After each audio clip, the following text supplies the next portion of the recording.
भारत की अखंडता में इनका योगदान बहुत बड़े स्तर पर हमें देखने को मिलता है।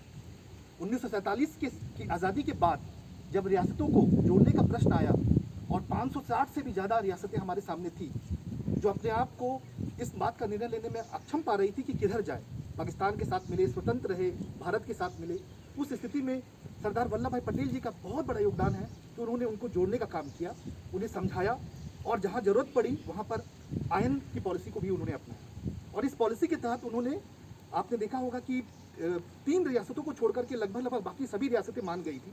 जूनागढ़, कश्मीर और हैदराबाद, ये 3 हमारे रियासत विरोध कर रहे थे। उन्होंने ऑपरेशन चलाया, यहाँ तक कि हैदराबाद में उन्होंने जिस ऑपरेशन को चलाया उसके तहत उन्होंने वहाँ पर अपनी सेना भी उतार दी। इसका प्रभाव ये पड़ा कि उन्हें भारत के साथ मिलना पड़ा। जहाँ तक जूनागढ़ का प्रश्न है, वहाँ पर उन्होंने रेफरेंडम की व्यवस्था करवा दी, वहाँ के लोगों, शासक की भावना के विपरीत।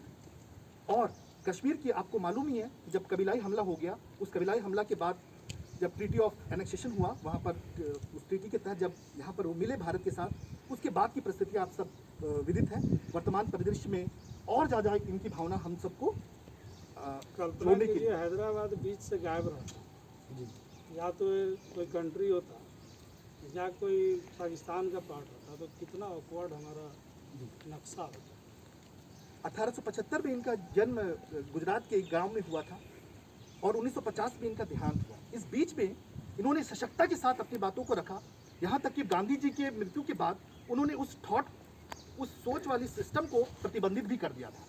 और उन्होंने ये सख्ती से निर्णय लिया था, भावनाओं के उथल पुथल के बीच में जब ये निर्णय लेते थे, उस समय लोगों को लगता था कि ये बिल्कुल देश हित के लिए हो रहा है। तो एक ऐसा वर्ग भी था जो इनका विरोध भी कर रहा था। कांग्रेस पार्टी के अंदर में भी इनकी बातों को लेकर के अक्सर द्वंद्व की स्थिति बनती थी और उन्होंने उसमें भी सकारात्मक भूमिका निभाई। इसी कारण से आज इतने वर्षों के बाद भी हम इन्हें अपने दिल से भुला नहीं सकते। इसीलिए तो आयरन मैन थे जी। और इसीलिए 1991 में भले थोड़ा देर ही लग रहा है, लेकिन इन्हें देश भारत रत्न से सम्मानित किया गया 1991 में। और इसके पश्चात आप देखे होंगे कि वर्तमान समय में भी स्टैचू ऑफ लिबर्टी जो उनकी बनी है, स्टैचू ऑफ यूनिटी, वो विश्व की सबसे ऊंची स्टैचू है।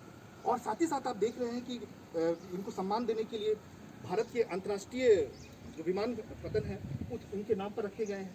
इसके साथ साथ स्टैचूज बनाई गई है। उनकी भावनाओं को और उल्लेखित करने के लिए वर्तमान समय में आप देख रहे हैं कि अक्टूबर के महीने में राष्ट्रीय एकता रन का आयोजन किया जाता है और कई तरह के कार्यक्रम किए जा रहे हैं। साथ ही साथ इन सिर्फ रियासतों को जोड़ने के अलावा उनका और एक महत्वपूर्ण योगदान था आपका भारत में पुलिस व्यवस्था या जो भारतीय प्रशासनिक प्रणाली है उसको उन्होंने सेटअप किया। तो इस कारण से प्रशासनिक भागीदारिता में इनके योगदान को देखते हुए वर्तमान समय में आप देखते हैं कि जो पुलिस अकादमी इनके नाम पर ही है। तो इस सारी व्यवस्थाओं को देखते हुए भारत को मजबूत आधार देने के कारण वल्लभ भाई पटेल जी हम सब के हृदय में चिरस्मरणीय रहेंगे। धन्यवाद।